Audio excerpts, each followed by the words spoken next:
Oke, selamat datang kembali. Kita akan melanjutkan bahasan kita mengenai algoritma blind searching, yaitu algoritma BFS.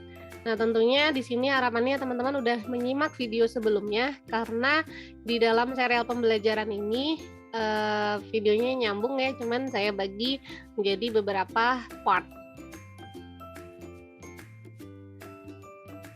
Nah, ada beberapa metode yang bisa teman-teman pakai di dalam jenis blind searching atau uninformed searching.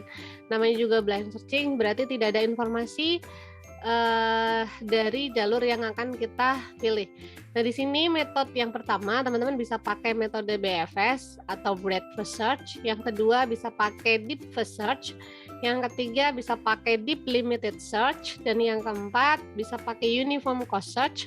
Yang ketujuh bisa pakai iterative deepening search atau IDS. Dan yang kelima iterative deepening search. Dan yang keenam adalah bidirectional search atau BDS. Nah, kita tidak akan bahas semuanya, yang kita bahas adalah yang saya warnain merah. Ini 3 algoritma yang pertama. Nah, lalu bagaimana ide dari BFS ini? Yang pertama adalah kita lakukan pencarian mulai dari simpul dalam setiap level secara berurutan dari kiri ke kanan. Karena tadi blind searching tadi konsepnya adalah menggunakan graph ya, atau pohon ya. Nanti kita akan bangkitkan simbol-simbolnya, kemudian kita telusuri dari kiri ke kanan. Jika dalam satu level belum ditemukan solusi, maka lanjut ke level berikutnya. Oke, kita balik ke kasus jurigen air. Semoga teman-teman masih ingat bahwa di dalam kasus jurigen air kita punya 2 jurigen air dengan kapasitas 4 galon dan 3 galon. Kemudian kita punya sumber daya air yang bisa mengalirkan air tak terbatas. Tujuan kita adalah bagaimana tepat mendapatkan 2 galon di jurigen kapasitas 3 galon. Sehingga kalau dalam bahasa matematisnya, initial state-nya adalah 0,0, goal state kita adalah x, 2. Jadi berapapun x-nya, yang penting kanannya adalah 2. Nah, maka di sini kita bangkitkan simpul yang pertama, yakni root-nya, kondisi awalnya, initial state-nya adalah 0,0.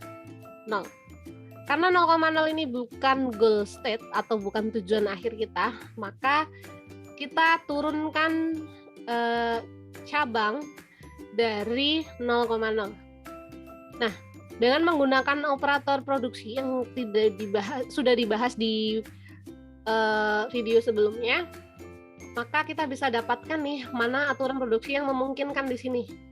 Maka di sini yang bisa memungkinkan adalah kita bisa bangkitkan cabang dari 0,0, yakni dengan mengisi penuh jurigen kapasitas 4 galon atau X-nya berarti 4,0, dan mengisi penuh jurigen kapasitas 3 galon sehingga menjadi 0,3. Jadi cabang dari 0,0 bisa bernilai 4,0 dan 0,3.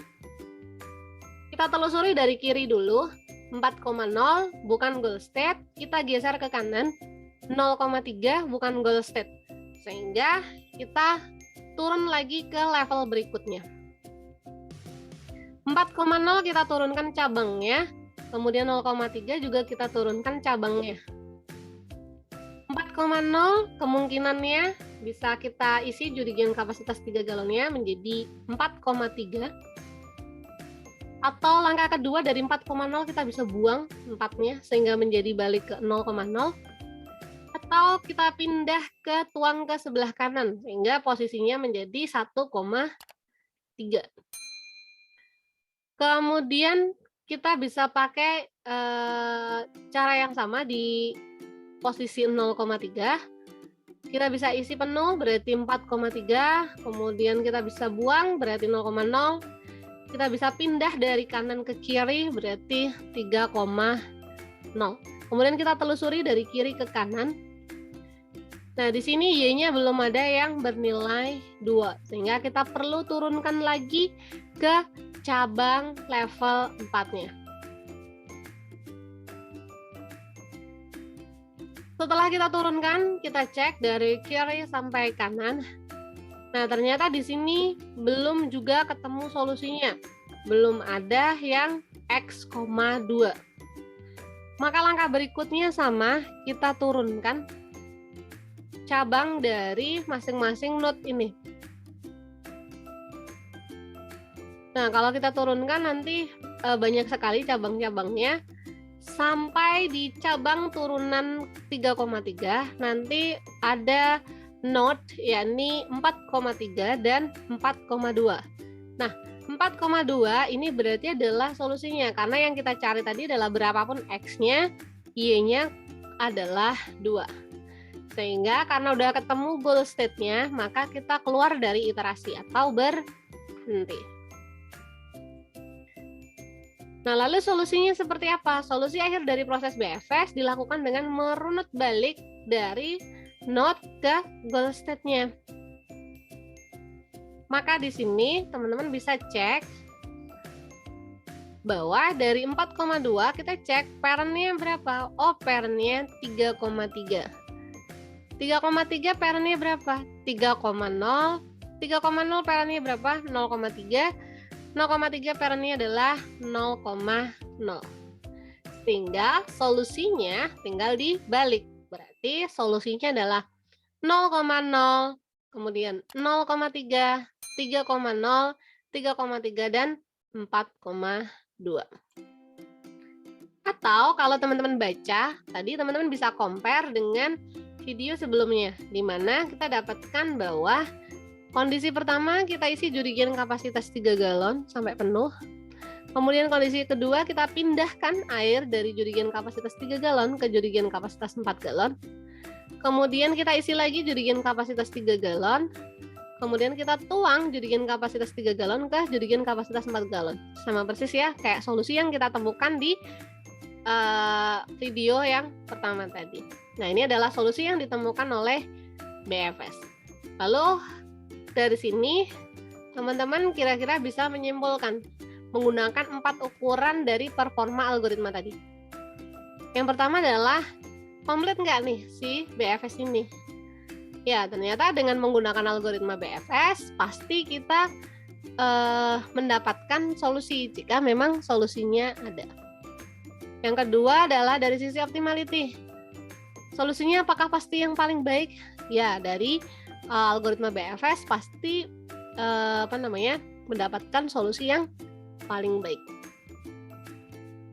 Kemudian yang ketiga, memori atau space complexity. Berapa memori yang digunakan? Nah, di sini untuk algoritma BFS, memori yang digunakan ini cukup banyak untuk membangkitkan simbol-simbol ini. Tadi kita cuma punya 2 variabel dan masing-masing variabel punya jalur. Nah, untuk membangkitkan jalur-jalur ini kita akan menyimpan akan kita simpan di memori sehingga teman-teman bisa bayangkan berapa memori yang digunakan. Kalau kasusnya makin kompleks, jalurnya node-nya nggak cuma 2, maka bakal kebayang berapa sih ya simbol yang harus dibangkitkan dengan berbagai macam variannya. Maka di sini kelemahan dari BFS adalah memori yang cukup banyak. Karena memori cukup banyak, maka time complexity-nya juga pasti mengikuti. Karena harus ditelusuri berdasarkan jumlah graf yang dibangkitkan. Nah, dari kelemahan algoritma BFS, nanti muncul algoritma berikutnya, yakni algoritma DFS. Akan kita lanjutkan di video berikutnya.